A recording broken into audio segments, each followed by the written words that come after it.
اور بات چل رہی تھی حضرت ابوبکر صدیق رضی اللہ تعالیٰ عنہ کی کہ ایک مرتبہ کا موقع ہے کہ حضرت عائشہ صدیقہ رضی اللہ تعالیٰ عنہ سے روایت وہ فرماتی ہے کہ رات کا وقت تھا، ستارے آسمان پر جھلملا رہے تھے۔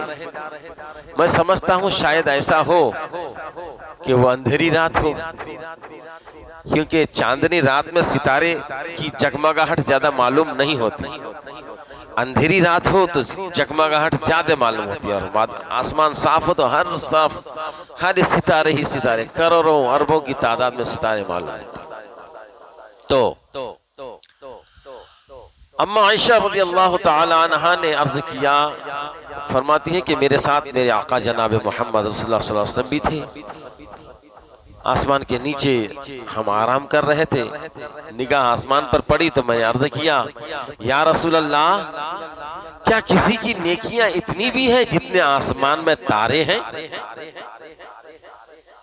تو حضرت میرے آقا جناب محمد رسول اللہ صلی اللہ علیہ وسلم نے ارشاد فرمایا، ہاں ہے، وہ عمر فاروق کی نیکیاں ہیں۔ کس کی نیکیاں ہیں؟ عمر فاروق کی نیکیاں ہیں۔ تو حضرت عائشہ کس کی بیٹی؟ کل بتایا تھا میں نے، حضرت ابوبکر صدیق کی بیٹی۔ عرض کرنے لگی، یا رسول اللہ، پھر میرے والد کی نیکیاں کہاں گئی؟ جب عمر فاروق کی اتنی نیکیاں ہیں تو میرے ابا کی اتنی نیکیاں نہیں ہیں کیا؟ کہنا کا مقصد یہی تھا، میرے ابا نے بھی تو بہت سارے نیک کام کیے، تو ان کی نیکیاں کہاں گئی؟ تو میرے آقا نے فرمایا، اے عائشہ، عمر فاروق کی تمام نیکیاں ایک طرف اور ابوبکر صدیق کی ایک نیکی ایک طرف۔ ابوبکر صدیق کی ایک نیکی ایک پلے میں رکھا جائے اور عمر فاروق کی ساری نیکیاں ایک پلے میں رکھا جائے تو برابر ہو۔ تم ابوبکر صدیق کی نیکیوں کی بات کرتی ہو، یہ ستارے جتنے ہیں اس کی نیکیاں اتنی نہیں، اس سے بھی کئی گنا زیادہ ہے۔ یہ تو عمر فاروق کی نیکیاں ہیں، اور عمر فاروق کی ساری نیکی ایک طرف، ابوبکر صدیق کی ایک نیکی ایک طرف۔ اس سے پتا چلا، اس حدیث سے، کہ میرے آقا کو یہ پتا ہے کہ آسمان میں تارے کتنے ہیں۔ سمجھ میں آ رہی بات؟ اس چیز کا علم میرے آقا کو ہے۔ میرے آقا کو یہ بھی پتا ہے کہ عمر فاروق کی کتنی نیکیاں ہیں۔ میرے آقا علیہ السلام کو یہ بھی پتا ہے کہ ابوبکر صدیق کی کتنی نیکیاں ہیں۔ میرے آقا علیہ السلام کو یہ بھی پتا ہے آسمان میں تارے کتنے ہیں۔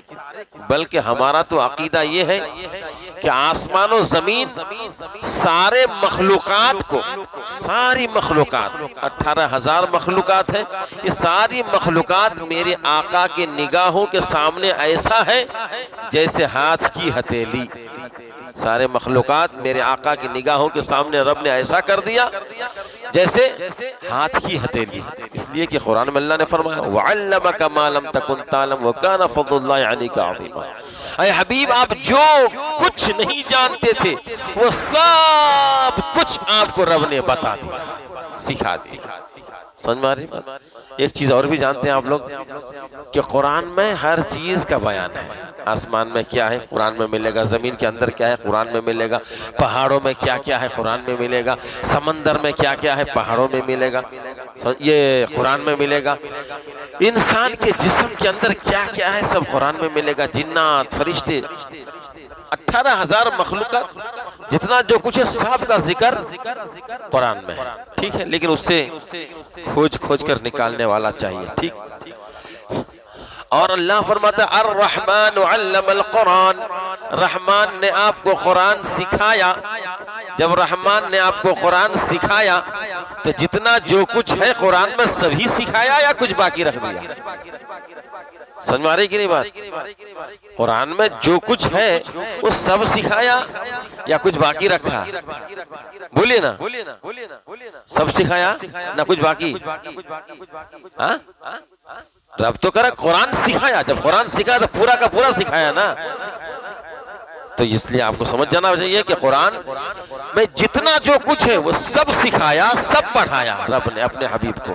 جب سب پڑھا دیا تو اب اگر کوئی کہے زمین کے اندر کیا ہے نبی کو معلوم نہیں، آسمان کے اوپر کیا ہے نبی کو معلوم نہیں، اس دیوار کے پیچھے کیا ہے نبی کو معلوم نہیں، اور سب کچھ تو قرآن میں، اور قرآن سکھا دیا میرے آقا کو، تو سب چیز کا علم تو عطا فرما دیا اللہ تعالیٰ نے۔ تو ایسی بہت ساری قرآنی آیات ہیں، اس سے علم غیب کا ثبوت ہوتا ہے، نبی کے علم غیب کا، جو آپ کے سامنے ہے اس کا بھی علم آپ کو، جو آپ کے پیٹھ پیچھے ہے اس کا بھی علم آپ کو، جو آسمانوں میں ہے اس کا بھی علم آپ کو، جو لوگوں کے دلوں میں ہے اس کا بھی علم آپ کو، جو زمین کے اندر ہے اس کا بھی علم آپ کو، جو سمندر کے نیچے ہے اس کا بھی علم آپ کو، جو زمین تحت الثری کے نیچے میں اس کا بھی علم آپ کو، ساری مخلوقات کا علم اللہ تعالیٰ نے آپ کو عطا فرمایا اپنے فضل و کرم سے، ٹھیک ہے؟ خود سے نبی کو علم نہیں، اللہ کے دینے سے، یہ بات یاد رکھیے۔ علم غیب کا موضوع بہت لمبا ہے، کم سے کم 2 گھنٹہ بولا جائے علم غیب پر، تب قرآن آیات اور احادیث اور واقعات سے آپ کا دماغ بالکل صاف شفاف ہو جائے گا کہ ہاں نبی کو علم غیب کیسا ہے، پوری طرح سے آپ کا ذہن دماغ صاف ہو جائے گا۔